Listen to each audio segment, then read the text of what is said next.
हाथवा में पेनिया शिव गुरु के कंगनवा, शिव गुरु के कंगनवा, बोलिया बोलाए बहिना हर हर महादेव, बोला बोलाए शिष्या बहिना बोला महादेव।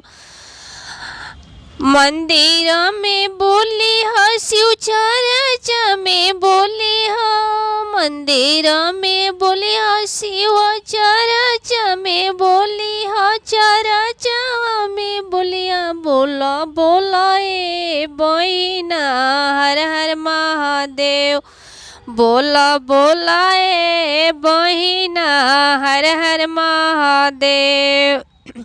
नैहर में बोली है ससुरवा में बोली है, नैहर में बोली है ससुरवा में बोलिया बोला बोलाए बहिना हर हर महादेव, बोला बोलाए बहिना हर हर महादेव।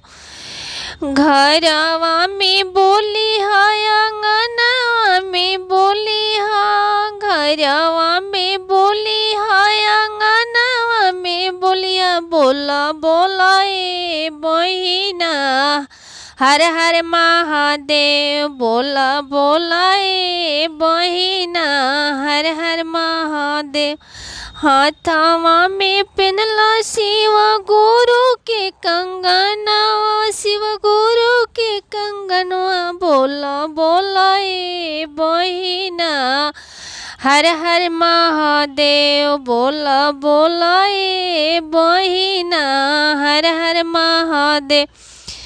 गौआ में बोली है सहरिया में बोली है, गौआ में बोली है सहरिया में बोलिया बोला बोलाए बहिना हर हर महादेव, बोला बोलाए बहिना हर हर महादेव।